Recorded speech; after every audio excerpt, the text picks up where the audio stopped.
छत्रपती सहकारी साखर कारखान्यापाठोपाठ माळेगाव सहकारी साखर कारखान्याची निवडणूक प्रक्रिया सुरू आहे। छत्रपतीप्रमाणेच माळेगावमध्येही एकीकरणाचा प्रयोग यशस्वी होणार का? छत्रपतीप्रमाणेच माळेगावमध्येही सहकाराला बरोबर घेऊन जाणारे सत्ताधारी आणि विरोधक एकत्र येतील का, या प्रश्नाचं उत्तर खरं तर 12 जून रोजी मिळेल। परंतु सध्या राष्ट्रवादी काँग्रेस अजित पवार यांच्या पक्षाचा नीलकंठेश्वर पॅनल आणि त्याचबरोबर भाजप प्रणित रंजन तावरे आणि चंद्रराव तावरे त्यांच्या सहकार बचाव पॅनलच्या घोंगडी बैठका सुरू आहेत। ज्येष्ठ नेते चंद्रराव तावरे आणि माजी अध्यक्ष रंजन तावरे यांनी देखील त्यांच्या घोंगडी बैठकामध्ये आम्हाला अशा चेअरमन पदाच्या ऑफर आहेत अशा स्वरूपाची माहिती दिलेली आहे। एकंदरीत अजूनही राजकीय चर्चा सुरू आहेत की सत्ताधारी आणि विरोधक या निमित्ताने एकत्र येतील का आणि छत्रपती कारखान्याप्रमाणे याही ठिकाणी प्रभाव पडेल का आणि अशाच प्रकारचं बेरजेचं राजकारण होईल का, अशा प्रकारची चर्चा सुरू आहे।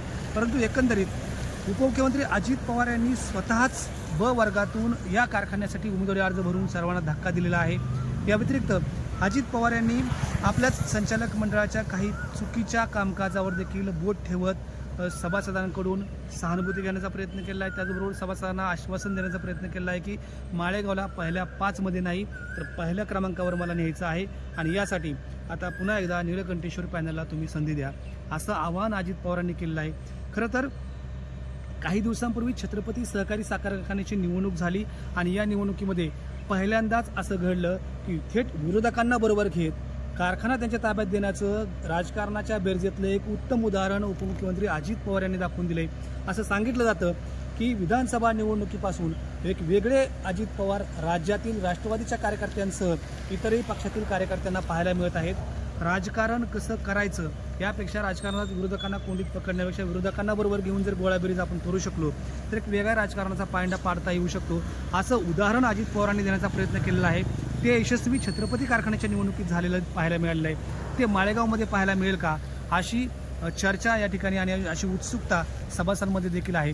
एकंदरीत अजित पवारांच्या ब वर्गातील उमेदवारी अर्जामुळं या ठिकाणी चर्चेला वाव मिळालेला आहे।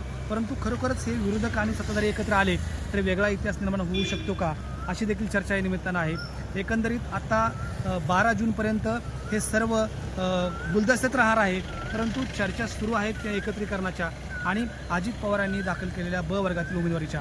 खरं तर पवार कुटुंब प्रत्येक निवडणूक मग ती गाव पातळीची असो आता देश पातळीची असो प्रत्येक निवडणूक गांभीर्याने घेतं हे अनेकांनी पाहिलेलं आहे आणि त्यामुळेच माळेगाव कारखान्याच्या निवडणुकीत देखील अजित पवारांनी अतिशय गांभीर्याने लक्ष घातलेलं पाहायला मिळते।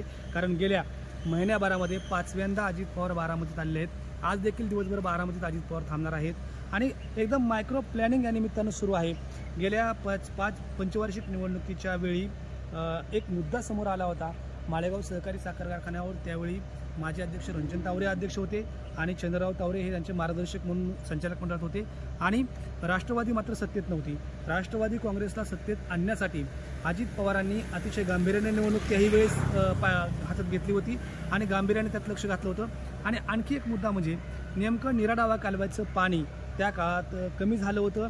राज्य सरकारनं यामध्ये भाजपचे तत्कालीन खासदार रणजितसिंह नाईक निंबाळकर यांच्या आक्रमक आग्रही भूमिकेनंतर या निराडाव्या कालव्याचं पाणी जे अतिरिक्त मिळत होतं ते पुन्हा निरा उजव्या कालव्याकडे वळवलं होतं आणि त्यावेळेस उपमुख्यमंत्री अजित पवार नुकतेच उपमुख्यमंत्री झाले होते आणि त्यांनी या निवडणुकीच्या काळातच निराडाव्या कालव्याचं पाणी निराडाव्या कालव्याला राहील आणि बारामती आणि इंदापूरला पुरेसा पाणी साठा उपलब्ध होईल अशा स्वरूपाचा निर्णय घेतला होता। त्या निर्णयाचा एक फार मोठा परिणाम त्या निवडणुकीवर झालेला पाहायला मिळाला होता।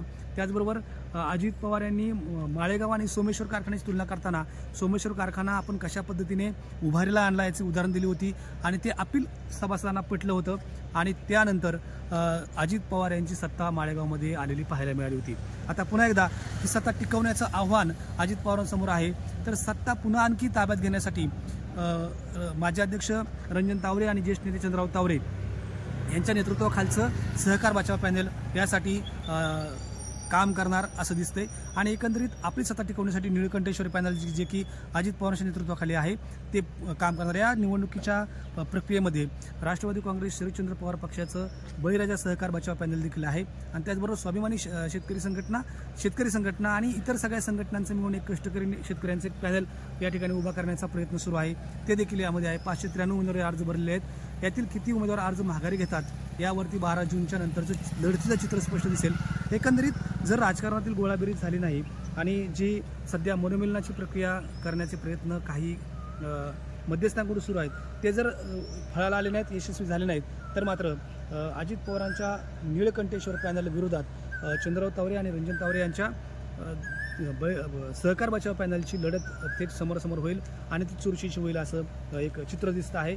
एकंदरीत गेल्यावेळी जशी आरोपाची मालिका राष्ट्रवादी काँग्रेसच्या नीळकंठेश्वर पॅनलकडून होत होती, तशी आता आरोपाच्या पावित्र्यात ज्येष्ठ नेते चंद्रराव तावरे असतील किंवा रंजन तावरे असतील हे सध्या दिसत आहेत आणि ते आरोप करतायत कारखान्यातील कारभारासंदर्भात.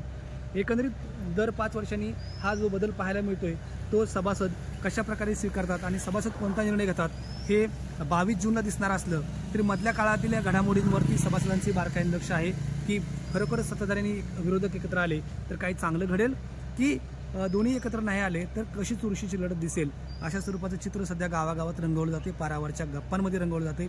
छत्रपती कारखान्याच्या निवडणुकीचा संदर्भ देखील घेतला जातोय आणि उपमुख्यमंत्री अजित पवार ज्या पद्धतीनं मायक्रो प्लॅनिंग करतायत बारामतीत सातत्याने येऊन, तर त्या दृष्टीने देखील चर्चा सुरू आहे.